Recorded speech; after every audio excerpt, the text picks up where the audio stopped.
ખોડિયારનગર સયાજીપુરા પાણીની ટાંકી પાસે આવેલી ડ્રીમવિલા સોસાયટીમાં પરિવાર સાથે 25 વર્ષીય દીક્ષા મુનેશકુમાર શર્મા રહેતા હતા. મૂળ આણંદના અને હાલ રશિયા ખાતે રહેતા યુવાન સાથે દીક્ષાના લગ્ન નક્કી થયા હતા અને 10 દિવસ બાદ તેમના લગ્ન થવાના હતા, જેથી બુધવારે દીક્ષા તથા પરિવાર અન્ય સભ્યો ખરીદી કરવા માટે પણ ગયા હતા, જેથી મોડી સાંજે પરત ઘરે આવ્યા હતા. શર્મા પરિવારના પાડોશમાં પણ લગ્ન પ્રસંગ હોવાથી દીક્ષા તૈયાર થવા માટે મકાનના ઉપરના માળે તેમના રૂમમાં ગઈ હતી. ત્યારબાદ રૂમનો દરવાજો અંદરથી બંધ કરીને ગળાફાંસો ખાઈ લીધો હતો. ઘણો સમય થતાં દીક્ષા નીચે ન આવતા દીક્ષાની બહેન દીક્ષાને બોલાવવા માટે ગઈ હતી.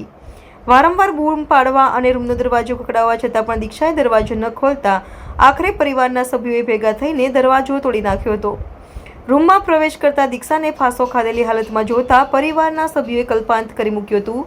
ઘટનાની જાણ પોલીસ કંટ્રોલ રૂમમાં કરાતા બાપોદ પોલીસ ઘટના સ્થળે આવી હતી અને મૃતદેહને પીએમ અર્થે શાહજી હોસ્પિટલ લઈ જવાયો હતો. કયા કારણોસર દીક્ષાએ આ પગલું ભર્યું છે તેની પોલીસે ઊંડાણપૂર્વક તપાસ હાથ ધરી હતી.